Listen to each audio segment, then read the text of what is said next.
प्रभु के उपदेश चैनल में आपका स्वागत है। जीवन एक निरंतर चलने वाली यात्रा है और इस यात्रा में मनुष्य सदा सुख, शांति और प्रेम की खोज में भटकता रहता है। परंतु अज्ञान और मोह के कारण वह ऐसे मार्ग पर चल पड़ता है जहां केवल संघर्ष और पीड़ा है। आज हम जीवन के कुछ ऐसे ही गूढ़ सत्यों पर विचार करेंगे जो हमारे प्रतिदिन के जीवन, हमारे संबंधों और हमारी मानसिक शांति को गहराई से प्रभावित करते हैं। आइए धर्म और सत्य के इस मार्ग पर एक साथ चलें। संसार के सारे संबंधों का आधार क्या है? यदि आप गहराई से देखेंगे तो पाएंगे कि अधिकतर संबंधों का आधार मनुष्य की अपेक्षाएं होती हैं। मनुष्य सदा यह चाहता है कि उसका जीवन सुख और सुविधाओं से भर जाए। एक पति की अपेक्षा होती है कि उसकी पत्नी सदैव उसके प्रति समर्पित रहे। माता पिता की अपेक्षा होती है कि उनकी संतान ऐसी हो जो आजीवन उनकी सेवा करे। मनुष्य उसी से प्रेम कर पाता है जो उसकी अपेक्षाओं को पूर्ण करता है। किंतु विचार करने वाली बात यह है कि अपेक्षाओं की नियति ही है भंग होना। ऐसा क्यों होता है? क्योंकि अपेक्षाएं मनुष्य के मस्तिष्क में जन्म लेती हैं। कोई अन्य व्यक्ति आपकी अपेक्षाओं के बारे में पूर्णतः जान ही नहीं सकता, और यदि पूर्ण करने की प्रामाणिक इच्छा हो तब भी कोई मनुष्य किसी अन्य की संपूर्ण अपेक्षाओं को कभी पूरा नहीं कर पाता। और ठीक यहीं से जन्म लेता है संघर्ष। जीवन के सबसे सुंदर संबंध भी इस संघर्ष में परिवर्तित होकर बोझ बन जाते हैं। क्या ये संभव नहीं कि मनुष्य अपेक्षा को संबंधों का आधार न बनाए? यदि अपेक्षा के स्थान पर स्वीकार को संबंधों का आधार मान लिया जाए तो क्या ये जीवन स्वयं ही सुख और शांति से नहीं भर जाएगा? जब हम किसी को उसी रूप में स्वीकार करते हैं जैसा वह है, बिना उसे बदलने की चाह के, तब संबंध स्वर्ग बन जाते हैं। इस पर स्वयं विचार कीजिएगा। अब एक और प्रश्न उठता है, क्या आराम और सुविधा ही मनुष्य को प्रसन्नता देती है? मनुष्य अपने संबंधों में अधिकतम सुख और कम से कम दुख प्राप्त करने का प्रयास करता है। हमारा पूरा जीवन संबंधों पर आधारित है। हमारी सुरक्षा संबंधों पर आधारित है। हमारे जीवन के सारे सुखों का आधार भी संबंध ही है। किंतु फिर भी हमें सबसे अधिक पीड़ा और दुख इन्हीं संबंधों से क्यों प्राप्त होते हैं? सदा ही संघर्ष संबंधों से ही उत्पन्न क्यों हो जाते हैं? क्या आपने कभी इस पर विचार किया है? जब कोई व्यक्ति किसी अन्य व्यक्ति के विचार अथवा कार्य को स्वीकार नहीं करता और उसमें बलपूर्वक परिवर्तन करने का प्रयत्न करता है तो संघर्ष जन्म लेता है। अर्थात जितना अधिक अस्वीकार उतना ही अधिक संघर्ष, जितना अधिक परिष्कार करने की हट उतना ही अधिक दुख। क्या यह वास्तविकता नहीं है कि यदि मनुष्य स्वयं अपनी अपेक्षाओं पर अंकुश लगाए, दूसरों में परिवर्तन करने का प्रयत्न छोड़कर स्वयं अपने भीतर परिवर्तन करने का प्रयास करे, तो संबंधों में संतोष प्राप्त करना अत्यंत सरल हो जाएगा। किसी को उसकी पूर्णता और अपूर्णता के साथ स्वीकार कर लेना ही संबंध का वास्तविक अर्थ है। जीवन में कई बार ऐसी परिस्थितियां आती हैं जब किसी व्यक्ति को अन्याय का अनुभव होता है। वह घटना उसके अंतर्मन को झकझोर देती है और समस्त जगत उसे अपना शत्रु प्रतीत होने लगता है। अन्याय लगने वाली घटना जितनी बड़ी होती है, मनुष्य का हृदय भी उतना ही अधिक विरोध करता है। उस घटना के उत्तर में वह न्याय मांगता है। समाज में न्याय की स्थापना व्यक्ति की आस्था और विश्वास को बनाए रखने के लिए अनिवार्य है। किंतु यह न्याय वास्तव में है क्या? न्याय का अर्थ क्या है? न्याय का अर्थ केवल इतना है कि अन्याय करने वाले को अपने कार्य पर पश्चाताप हो और अन्याय भुगतने वाले के मन में समाज के प्रति फिर से विश्वास जगे। किंतु जिस मनुष्य के हृदय में धर्म नहीं होता, वह न्याय को छोड़कर प्रतिशोध को अपना लेता है। वह इंसाफ के बदले प्रतिहिंसा की भावना लेकर चलता है।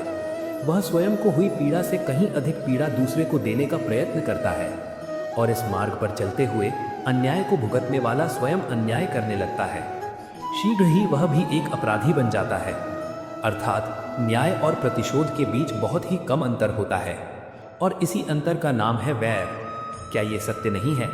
इस पर भी स्वयं विचार कीजिए। जब दो व्यक्ति एक दूसरे के निकट आते हैं तो वे अनजाने में ही एक दूसरे के लिए सीमाएं और मर्यादाएं निर्मित करने का प्रयत्न अवश्य करते हैं।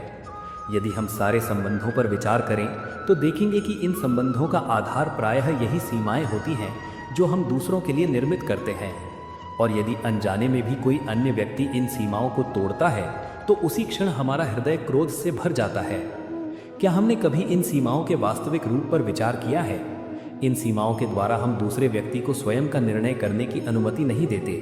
हम अपना निर्णय उस पर थोपते हैं, अर्थात हम किसी की स्वतंत्रता का अस्वीकार करते हैं। जब किसी की स्वतंत्रता का अस्वीकार किया जाता है तो उसका हृदय दुख से भर जाता है, और जब वह हमारी बनाई सीमाओं को तोड़ता है तो हमारा हृदय क्रोध से भर जाता है। क्या ऐसा ही नहीं होता? पर यदि एक दूसरे की स्वतंत्रता का पूर्ण सम्मान किया जाए तो किसी मर्यादा या सीमाओं की आवश्यकता ही नहीं होगी। जिस प्रकार स्वीकार किसी संबंध का शरीर है, वैसे ही स्वतंत्रता किसी भी संबंध की आत्मा है। अब बात करते हैं माता पिता और संतान के संबंध की। हर पिता सदा ही अपनी संतान के सुख की कामना करता है, उनके भविष्य की चिंता करता रहता है।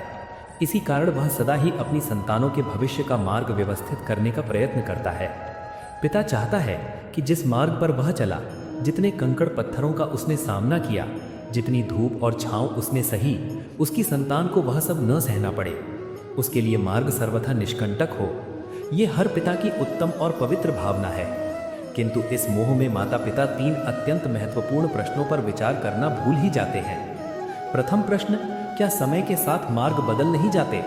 क्या समय सदा ही नई चुनौतियों को लेकर नहीं आता? तो फिर बीते हुए समय के अनुभव नई पीढ़ी को किस प्रकार लाभ दे सकते हैं?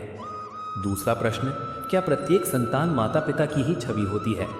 संतानों को संस्कार तो माता पिता देते हैं, किंतु उनके भीतर की क्षमता तो ईश्वर प्रदान करते हैं। जिस मार्ग पर पिता को सफलता मिली है, क्या ये आवश्यक है कि उसी मार्ग पर उसकी संतानों को भी सफलता और सुख प्राप्त होगा? तीसरा प्रश्न, क्या जीवन के संघर्ष और चुनौतियां लाभकारी नहीं होती? क्या संघर्ष से नए मार्गों का द्वार नहीं खुलता? तो फिर संतानों को नए प्रश्नों, संघर्षों और चुनौतियों से दूर रखना उनके लिए लाभदायक कहलाएगा या हानिकारक?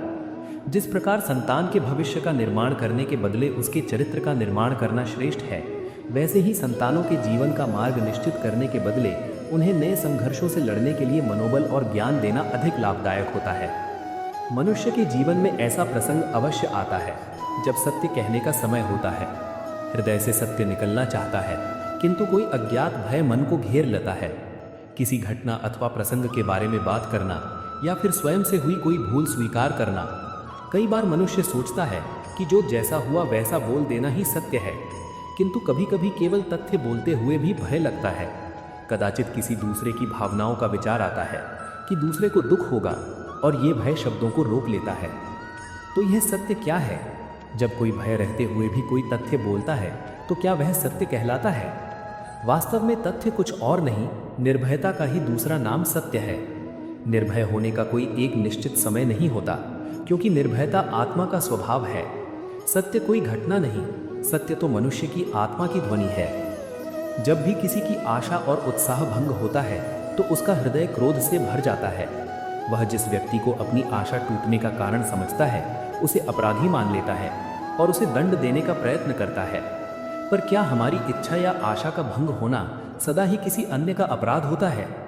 इच्छाओं के अपूर्ण रहने के तो कई कारण हो सकते हैं। कुछ इच्छाएं संयोग के कारण अधूरी रह जाती हैं, कुछ नियति के कारण पूर्ण नहीं हो पाती, और कभी कभी इच्छाओं का स्वरूप ही ऐसा होता है कि उनका पूर्ण होना इस प्रकृति के नियम के विरुद्ध होता है। बिना परिस्थिति पर विचार किए केवल अपनी आशा टूटने के कारण किसी को अपराधी मान लेना न्याय नहीं, अहंकार है।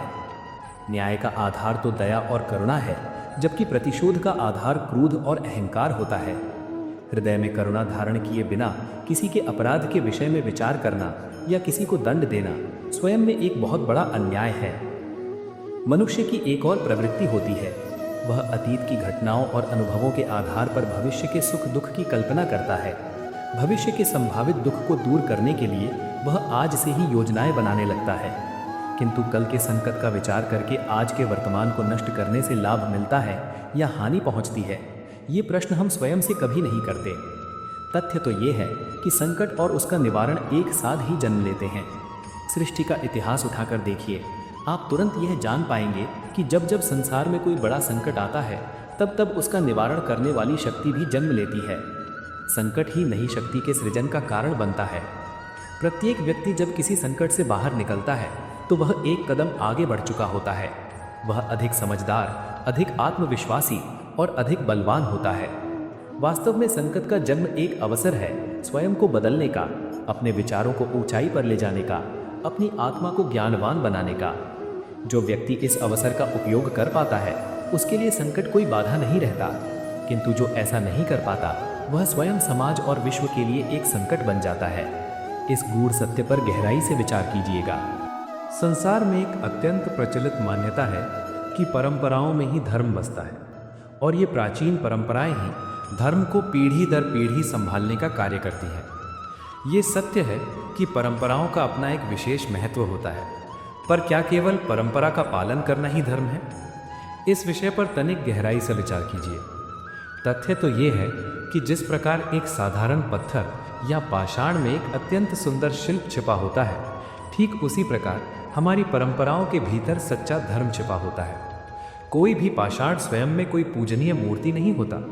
उस पाषाण के भीतर से उस दिव्य शिल्प को उजागर करने के लिए मूर्तिकार को उस पत्थर पर प्रहार करना पड़ता है।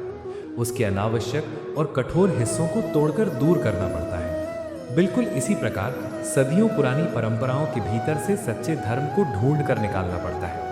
समय के साथ परंपराओं में जो कुरीतियां और अंधविश्वास जुड़ जाते हैं, उन्हें ज्ञान के प्रहार से तोड़ना पड़ता है। यदि भगवान श्री कृष्ण पुराने भय और अंधविश्वास पर आधारित इंद्र पूजा की प्राचीन परंपरा को तोड़कर प्रकृति प्रेम से जुड़ी गोवर्धन पूजा का सच्चा धर्म नहीं ढूंढते, तो क्या गोकुल वासियों और यादवों को उनकी मुक्ति का सही मार्ग कभी मिल पाता?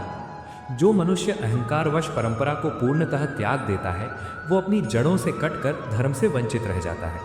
किंतु जो मनुष्य अपनी आंखें बंद करके केवल परंपरा का अंधानुसरण करता है, अंधी नकल करता है, वो भी कभी उस सच्चे धर्म को प्राप्त नहीं कर पाता। हंस पक्षी के विषय में कहा जाता है कि उसके पास नीर और शीर का विवेक होता है। वो जल मिले हुए दूध में से केवल शुद्ध दूध को ग्रहण करता है और व्यर्थ जल को वहीं छोड़ देता है। तो क्या जीवन में सच्चा धर्म प्राप्त करने के लिए हमारे हृदय में भी ज्ञान से जन्मा ऐसा ही निर्मल विवेक आवश्यक नहीं है? और ऐसे जागृत विवेक के बिना जिस रूढ़िवादी प्रथा को हम धर्म मानकर अपना जीवन बिता देते हैं, संभव है कि वास्तविकता में वो धर्म हो ही ना। मनुष्य का एक और बहुत बड़ा स्वभाव है कि वो अपने आज के हर छोटे बड़े निर्णय को भविष्य के सुख और सुरक्षा के तराजू पर तौलता है। भविष्य में मुझे अधिक सुख मिले, मेरा और मेरे परिवार का भविष्य पूरी तरह सुरक्षित हो जाए, इसी चिंता और इसी विचार से आज के सारे निर्णय लिए जाते हैं।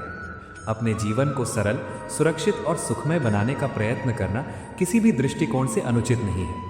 ये संसार में प्रत्येक प्राणी का अधिकार है। किंतु विचार करने वाली बात यह है कि भविष्य तो आज तक किसी ने नहीं देखा। भविष्य की केवल कल्पना ही की जा सकती है और मनुष्य की कल्पनाएं प्रायः उसके भयों से जन्म लेती हैं। तो क्या जीवन के सारे महत्वपूर्ण और मूल्यवान निर्णय हम केवल अपनी अधूरी और भयभीत कल्पनाओं के आधार पर ही करते रहेंगे? क्या जीवन के निर्णय लेने का कोई अन्य और श्रेष्ठ मार्ग नहीं हो सकता? विचार कीजिए। जीवन के सारे सच्चे सुखों का अंतिम आधार केवल धर्म है, और वो धर्म मनुष्य के पवित्र हृदय में बसता है। प्रत्येक निर्णय लेने से पूर्व मनुष्य को एकांत में स्वयं अपने अंतर्मन से एक प्रश्न अवश्य पूछना चाहिए कि मेरा ये निर्णय मेरे किसी निजी स्वार्थ से जन्मा है या धर्म और सत्य के मार्ग से? क्या केवल इतना पूछ लेना पर्याप्त नहीं है?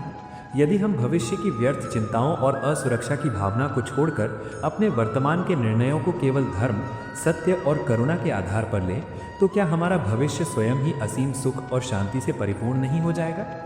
अब बात करते हैं कर्म, अपराध और न्याय के उस अटल सिद्धांत की। जीवन में कई बार ऐसा प्रसंग आता है जब किसी व्यक्ति को अपने किसी पुराने अपराध का दंड बहुत समय बीत जाने के पश्चात मिलता है। उस दंड को देखकर कभी कभी देखने वाले का मन कचोटता है। मन में ये पीड़ा होती है कि जब वो अपराध हुआ था तब वो व्यक्ति अज्ञानी था या क्रोध के वशीभूत था। अब तो बहुत समय बीत चुका है। उस व्यक्ति ने अपने किए पर बहुत पश्चाताप कर लिया है। उसके स्वभाव में अब बहुत परिवर्तन आ चुका है, तो फिर अब उसे दंड क्यों मिल रहा है? परंतु इस संपूर्ण सृष्टि का ये नियम अत्यंत अटल है। ये प्रकृति का सर्वोच्च न्याय है। जहाँ आघात है वहाँ उसका प्रत्याघात भी अवश्य होता है। जैसा कर्म बोया जाता है वैसा ही फल भी काटना पड़ता है। यदि आप इस संसार में किसी को निस्वार्थ प्रेम देंगे तो बदले में आपको भी सुख प्राप्त होगा। यदि किसी के प्राणों की हत्या करेंगे तो नियति से मृत्युदंड ही मिलेगा। जैसा कार्य वैसा ही उसका न्याय। तो फिर मनुष्य के मन में उठने वाले उस सच्चे पश्चाताप का क्या मूल्य रह जाता है? पश्चाताप का जीवन में बहुत बड़ा और गहरा मूल्य है। सच्चा पश्चाताप मनुष्य की मैली आत्मा को शुद्ध करके उसे बलवान बनाता है। वो आने वाले दंड को बिना किसी शिकायत, शांति और पूर्ण धैर्य के साथ स्वीकार करने के लिए मनुष्य को भीतर से तैयार करता है। बिना पश्चाताप के केवल बलपूर्वक दंड भोगने का कोई मूल्य नहीं है, क्योंकि तब मनुष्य भीतर से शुद्ध नहीं हो पाता और उसके हृदय में केवल क्रोध और प्रतिशोध ही जन्म लेता है। अक्सर एक साधारण मनुष्य के मन में ये प्रश्न भी उठता है कि जब कोई व्यक्ति सदा अच्छे कार्य करता है, धर्म के मार्ग पर चलता है, तो उसे जीवन में इतने दुख क्यों मिलते हैं? और इसके विपरीत दुष्ट कार्य करने वाले, छल कपट करने वाले व्यक्ति को संसार के सारे सुख और संपत्ति कैसे मिल जाती है? यदि ऐसा है तो फिर अच्छाई और धर्म के मार्ग पर चलने का तात्पर्य ही क्या है? किंतु स्मरण रहे, सत्य केवल उतना नहीं होता जितना इन बाहर की आंखों से दिखाई देता है। आप तनिक और गहराई से देखिए कि दुष्ट कार्य करने वाले मनुष्य का हृदय सदा चंचल और अशांत रहता है। उसके मन में सदा नए नए मानसिक संघर्ष जन्म लेते रहते हैं। अविश्वास और पकड़े जाने का भय उसे जीवन भर पागलों की भांति दौड़ाता रहता है। वो मखमली बिस्तर पर भी चैन की नींद नहीं सो पाता। इसके विपरीत धर्म के मार्ग पर चलने वाले सच्चरित्र व्यक्ति का हृदय एक गहरे सरोवर की भांति सदा शांत रहता है। बाहर की विपरीत परिस्थितियां उसके भीतर के सुख में कोई बाधा उत्पन्न नहीं कर पाती। समाज में उसे सच्चा सम्मान मिलता है और मन में असीम संतोष का वास रहता है। मनुष्य के भीतर सत्ता, शक्ति और दूसरों पर अधिकार जमाने की लालसा बहुत गहरी होती है। संसार का प्रत्येक व्यक्ति अपना एक साम्राज्य निर्मित करने का प्रयत्न अवश्य करता है।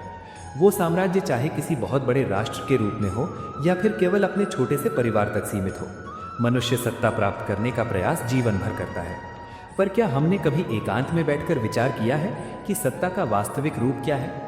एक मनुष्य जितने अधिक लोगों के जीवन को अपने नियंत्रण में ले सके, दूसरों की स्वतंत्रता पर जितना अधिक अंकुश लगा सके, वो स्वयं को उतना ही शक्तिशाली और सफल मानता है। किंतु क्या किसी को भयभीत करके या डराकर प्राप्त किया गया प्रभाव वास्तविक होता है? वास्तविक प्रभाव तो केवल प्रेम, दया, करुणा और धर्म से निर्मित होता है। जब भी मनुष्य अपनी कठोरता और अधर्म के बल पर अधिकार प्राप्त करने का प्रयत्न करता है, तो वो दूसरों के हृदय में केवल घृणा, विरोध अथवा विद्रोह को जन्म देता है। कुछ समय के लिए वो स्वयं को प्रभावी और शक्तिशाली अवश्य मान सकता है, किंतु ये केवल एक भ्रम है। यही कारण है कि हमारे इतिहास में गुरु वशिष्ठ और विश्वामित्र जैसे त्यागी ऋषियों की पूजा आज भी घर घर में की जाती है, किंतु रावण और हिरण्यकश्यपु जैसे त्रिलोक विजयी और शक्तिशाली सम्राटों की नहीं। अंत में हम विचार करते हैं मनुष्य के संस्कारों और उसकी आने वाली पीढ़ी के विषय में। इस संसार में जन्म लेने वाला प्रत्येक बालक पूर्ण रूप से कोरे कागज के समान संस्कार रहित होता है। उसके निर्मल अंतर्मन पर ना किसी अच्छे संस्कार के कोई चिन्ह अंकित होते हैं और ना ही किसी बुरे संस्कार के। जन्म के समय किसी भी बालक में ना कोई विशेष गुण होता है और ना ही कोई बुरा दोष। तो फिर बड़े होने पर बच्चों में ये सारे गुण या दोष किस प्रकार प्राप्त होते हैं? जो बात माता पिता के मुख से निरंतर सुनी जाती है, जिस प्रकार का आचरण घर में प्रतिदिन होता है, वही बात उनकी संतानों के कोमल हृदय का संस्कार बन जाती है। जिस प्रकार किसी गांव में नदी के तट तक निरंतर चलने से पैरों के निशान छप जाते हैं और एक पगडंडी अपने आप बन जाती है, ठीक उसी प्रकार माता पिता के हृदय की दबी हुई इच्छाएं और उनके निरंतर किए गए कार्य उनकी संतानों के भीतर दोष अथवा गुण बनकर जन्म लेते हैं। जब संतानों में अचानक कोई बड़ा दोष या बुराई दिखाई देती है, तो माता पिता अत्यंत आश्चर्य और गहरे दुख से भर जाते हैं। माता पिता का हृदय व्याकुल होकर ये प्रश्न करता है कि हमने तो कभी ऐसा नहीं सिखाया, फिर हमारी संतानों में ये कुसंस्कार आए कहाँ से? सत्य तो यही है कि माता पिता स्वयं अपने व्यवहार से अनजाने में ही कुसंस्कार के बीज बो देते हैं, जो भविष्य में उनकी संतानों के हृदय भूमि पर कुसंस्कार का एक विशाल वृक्ष बनकर उगता है। अपनी संतानों को सुसंस्कारी, चरित्रवान और धर्मपरायण बनाने की आशा रखने वाले प्रत्येक माता पिता के लिए ये सबसे पहले अनिवार्य है कि वे स्वयं अपनी इच्छाओं और अपने आचरण पर कड़ा अंकुश रखें। आइए जीवन, सत्य और धर्म की इस अत्यंत गहरी और पावन यात्रा के अंतिम किंतु सबसे महत्वपूर्ण और निर्णायक चरण में प्रवेश करते हैं। अब तक हमने अपेक्षाओं, संबंधों और न्याय के विषय में जो भी विचार किया है, उसे अपने अंतर मन की गहराइयों में उतारने का ये सबसे उचित समय है। संसार में प्रत्येक मनुष्य के जीवन में एक ऐसा प्रसंग अवश्य आता है, एक ऐसा क्षण अवश्य खड़ा होता है जब उसे सत्य कहने की आवश्यकता होती है। हृदय के किसी कोने से ये पुकार उठती है कि जो सत्य है वो मुख से बाहर आ जाए, किंतु ठीक उसी समय कोई अज्ञात भय, कोई अनजाना डर मनुष्य के मन को चारों ओर से घेर लेता है। किसी पुरानी घटना अथवा प्रसंग के बारे में बात करना हो या फिर स्वयं से अनजाने में हुई कोई बड़ी भूल स्वीकार करनी हो, मनुष्य प्रायः ठिठक जाता है। हम अक्सर ये मान लेते हैं कि जो जैसा हुआ था उसे ठीक वैसा ही बोल देना केवल एक तथ्य है, एक सामान्य सी बात है। किंतु कभी कभी उस एकदम साधारण से तथ्य को बोलते हुए भी मनुष्य के भीतर एक गहरा भय, कंपन पैदा कर देता है। कदाचित किसी दूसरे व्यक्ति की भावनाओं का विचार मन में आ जाता है। ये विचार आता है कि मेरे ये सत्य बोलने से दूसरे व्यक्ति को बहुत दुख होगा, उसके मन को ठेस पहुंचेगी, और यही भय हमारे होठों पर आने वाले शब्दों को वहीं रोक देता है। तो फिर ये सत्य वास्तव में है क्या? क्या हमने कभी एकांत में बैठकर इस पर गहराई से विचार किया है? जब मन में भय रहते हुए भी कोई व्यक्ति केवल एक तथ्य बोलता है तो क्या वो सत्य कहलाता है? वास्तव में तथ्य कुछ और नहीं बल्कि मनुष्य की निर्भयता का ही दूसरा नाम है। निर्भय होने का कोई एक निश्चित समय या मुहूर्त नहीं होता, क्योंकि निर्भयता तो मनुष्य की अमर आत्मा का मूल स्वभाव है। सत्य कोई बाहर की वस्तु नहीं है जिसे जब चाहे बोल दिया जाए। प्रत्येक क्षण सत्य बोलने का अवसर नहीं होता, बल्कि सत्य तो वो अवस्था है जब मनुष्य भीतर से हर प्रकार के भय, स्वार्थ और मोह से पूर्णतः मुक्त हो जाता है। इसी से जुड़ा एक और अत्यंत गहरा विचार है। जब भी किसी मनुष्य की कोई बहुत बड़ी आशा टूटती है, उसका उत्साह भंग होता है, तो उसका कोमल हृदय क्षण भर में भयंकर क्रोध से भर जाता है। जिस व्यक्ति को वो अपनी टूटी हुई आशा का कारण समझता है, जिसे वो अपना अपराधी मान लेता है, उसे वो कठोर से कठोर दंड देने का प्रयत्न करता है। परंतु क्या हमारी किसी इच्छा या किसी आशा का भंग होना सदा ही किसी अन्य व्यक्ति का अपराध होता है? तनिक शांति से विचार कीजिए। मनुष्य की इच्छाओं के अपूर्ण रहने के तो संसार में कई कारण हो सकते हैं। कुछ इच्छाएं केवल समय और संयोग के कारण अधूरी रह जाती हैं। कुछ इच्छाएं मनुष्य की नियति और उसके पूर्व कर्मों के कारण पूर्ण नहीं हो पाती। और कभी कभी हमारी इच्छाओं का स्वरूप ही इतना अनुचित और प्रकृति के नियमों के विरुद्ध होता है कि वे किसी भी परिस्थिति में पूर्ण हो ही नहीं सकती। बिना किसी परिस्थिति पर गहराई से विचार किए केवल अपने क्रोध के वशीभूत होकर किसी को अपराधी मान लेना न्याय नहीं कहलाता, वो केवल प्रतिशोध है। सच्चे न्याय का आधार तो दया और करुणा होता है, जबकि प्रतिशोध का आधार केवल क्रोध, अहंकार और घृणा का भंडार होता है। अर्थात अपने हृदय में करुणा और क्षमा को धारण किए बिना किसी अन्य व्यक्ति के अपराध के विषय में विचार करना या किसी को दंड देने का निर्णय लेना अपने आप में ही एक बहुत बड़ा अन्याय है। मनुष्य के अज्ञान का एक और बहुत बड़ा रूप ये है कि वो अपने अतीत के अनुभवों और पुरानी बातों के आधार पर अपने भविष्य के सुख और दुख की निरंतर कल्पना करता रहता है। भविष्य में आने वाले किसी संभावित दुख का कारण दूर करने के लिए वो आज और अभी से योजनाएं बनाने लगता है, किंतु कल के उस अदृश्य संकट को आज अपने वर्तमान में निर्माण करने से मनुष्य को लाभ मिलता है या उसे हानि पहुंचती है? ये अत्यंत महत्वपूर्ण प्रश्न हम स्वयं से कभी नहीं करते। तथ्य तो ये है कि संसार में संकट और उसका निवारण दोनों सदा एक साथ ही जन्म लेते हैं। एक व्यक्ति के लिए ही नहीं, अपितु इस संपूर्ण सृष्टि के लिए ये नियम अटल है। आप अपने भूतकाल का स्मरण कीजिए, इस संसार के पूरे इतिहास को उठाकर देख लीजिए। आप तुरंत ये जान पाएंगे कि जब जब इस पृथ्वी पर कोई बड़ा संकट आता है, तब तब उस संकट का निवारण करने वाली कोई नई शक्ति भी जन्म ले लेती है। ये तो इस जगत का और नियति का चलन है। सत्य तो ये है कि संकट ही शक्ति के सृजन का सबसे बड़ा कारण है। संसार का प्रत्येक व्यक्ति जब किसी भारी संकट से लड़कर बाहर निकलता है तो वो पहले से एक कदम आगे बढ़ा होता है। वो अधिक समझदार होता है, उसका आत्मविश्वास अधिक भरा होता है। न केवल अपने स्वयं के लिए अपितु पूरे विश्व के लिए वो एक नई शक्ति बन जाता है। वास्तव में जिसे हम संकट कहते हैं वो संकट है ही नहीं, वो जन्म है एक नए अवसर का, अपने आप को भीतर से बदलने का, अपने विचारों को नई ऊंचाई पर ले जाने का और अपनी आत्मा को अधिक बलवान और ज्ञानवान बनाने का वो एक स्वर्णिम अवसर होता है। जो मनुष्य इस रहस्य को समझकर ऐसा कर पाता है उसके लिए जीवन में कोई संकट नहीं होता।